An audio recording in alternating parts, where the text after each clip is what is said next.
Mika ichokome knen kuku.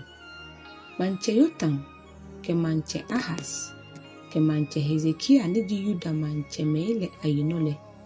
Yehowa ke shewie mone ha Mika. Ni jemanli achole mbore shetile mnile. Yehowa jie ni bi ni ko Samaria ke Yerusalem hene feku echon Mika. Ke yekuku ni ji enyo ke ashine hu. Samaria ke Yerusalem hi ŋkɔmɔ. Nye maji fe kwa nye buato. Shipun ke inobi fe nye fi atoi.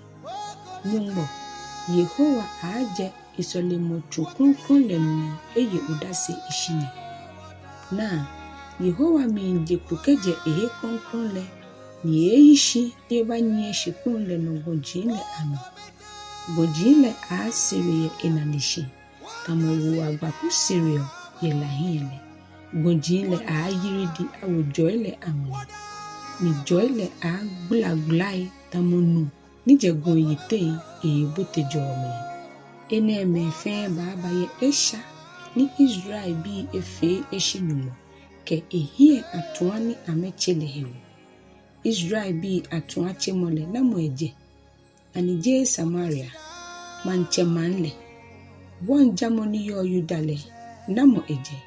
Anije Yerusalem no hewole Yehowa ke maha Samaria akum abuashi yengakla na no tamuyoko ni atamawanchiye. Machi egbogbo ko ile mawujole mi. Ni maha tei ni aketo manle gbogbo ile ashishinde ahi aka. Ajura emagane fe wacho. Ni akeba wo solemo wele adwamai anmole a shafe. Makumo ewo jine fe mabuashi ni echontamogon. Adwamai anyomowo mini Samaria bua ni ne anakeje.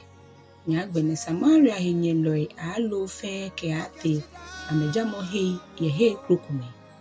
Keke ni Mika ke ene hewole maye ŋkɔmɔ ni mawoyara. Manye pasa ke miye yayai. Mawoyara tamangangbe ni maye ŋkɔmɔ tamu opongo lofu.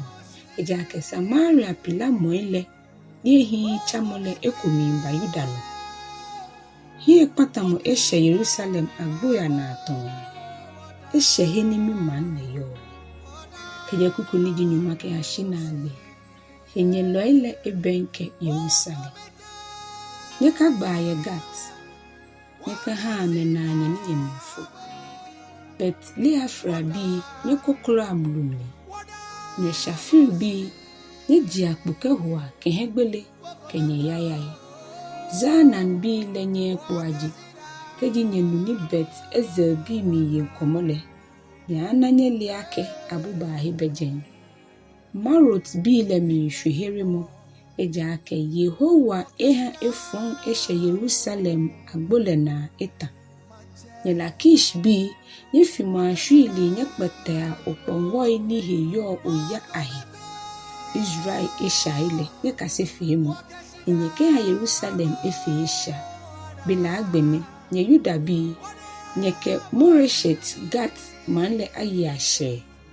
Israel manchemele na yeli ke buamu. Kejen Akzib manle mnishian aden. Marishabi Yehowa baajie mu ehanie baye nyenokunim. Eba angonye manle ni Israel hie na ano bile ajofui ayate ye Abdulam tekululemu.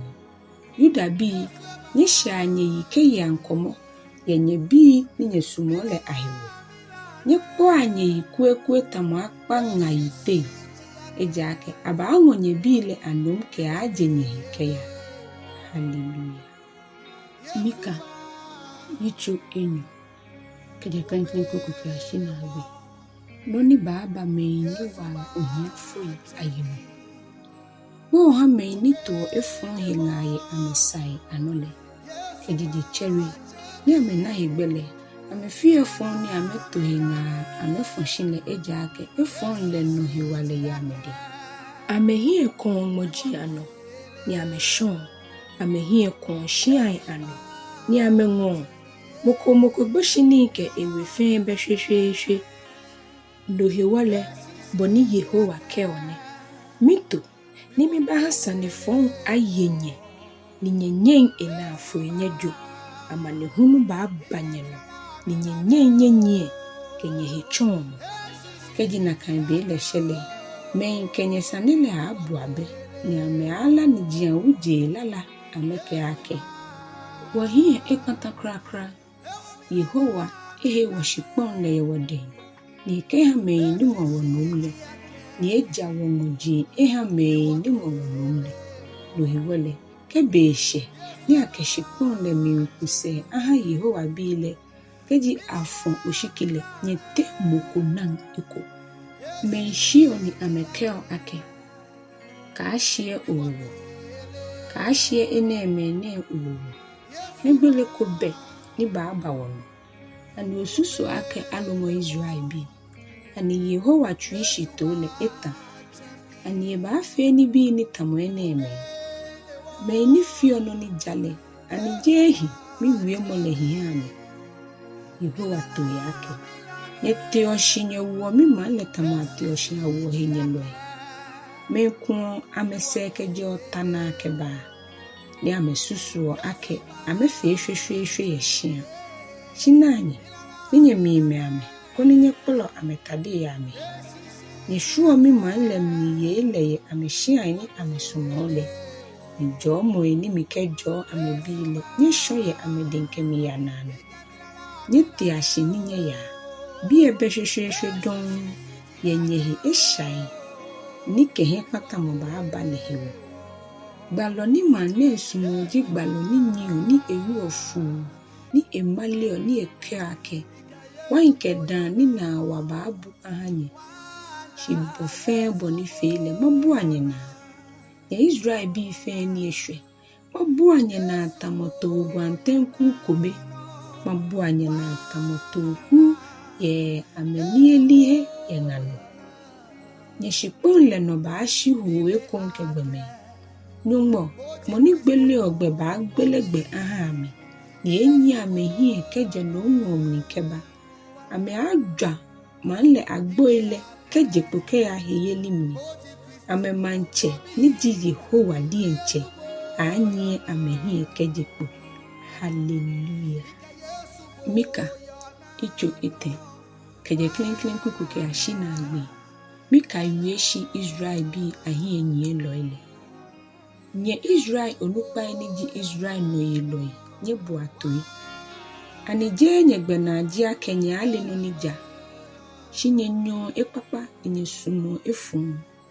nye kpo mi mambile ahiwoloye amehi bemri ni amehi eka nye jio amehi loye amewui ahi nye yio mi mambile alo nye kpo amehi woloye amehi nye kumo amewui nye duku omni tamolo ni akaya wokupe ulumi na kan bele mni nye abro nye che Yehowa chiefo nye da shimu eke ehie atenye ye efon ni nye fele hewo gbalo ele la ka mi manle me ni ha gbalo ene no kole gbalo ele shio chon ame akehejole mimba shimeni ha ame no kole ame wo ame hegbeye aketa baaba abatua ame Yehowa mi nke gbalo ene ake gbaloi ehwe fio keke ninye biba ahu unu anyoshi yenyeno ake ninye ha mi manle dugbe hiwole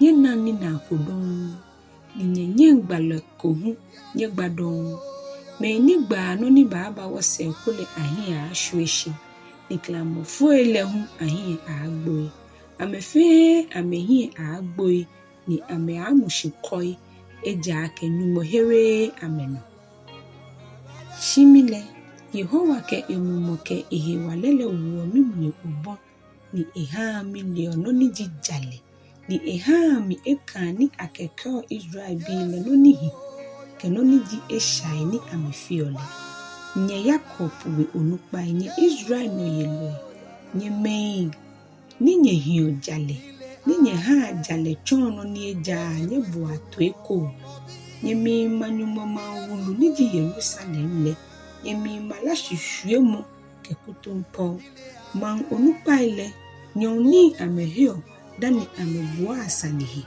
Osofo ile yomowo hewo amechonwo nyumomlale nigbalo ile shika hewo amegba noni ajie achon ame. Kele ameka ame pasa yo ani ameko ake Yehowa kewoye no fonku banwono. No hewole yenye hewole acha zion ashweshitamo achanga akefi omo. Yerusalem achunchunkoi ni buashi tamogon. Ni solemo wele gon leno acha achonko hayi. Hallelujah.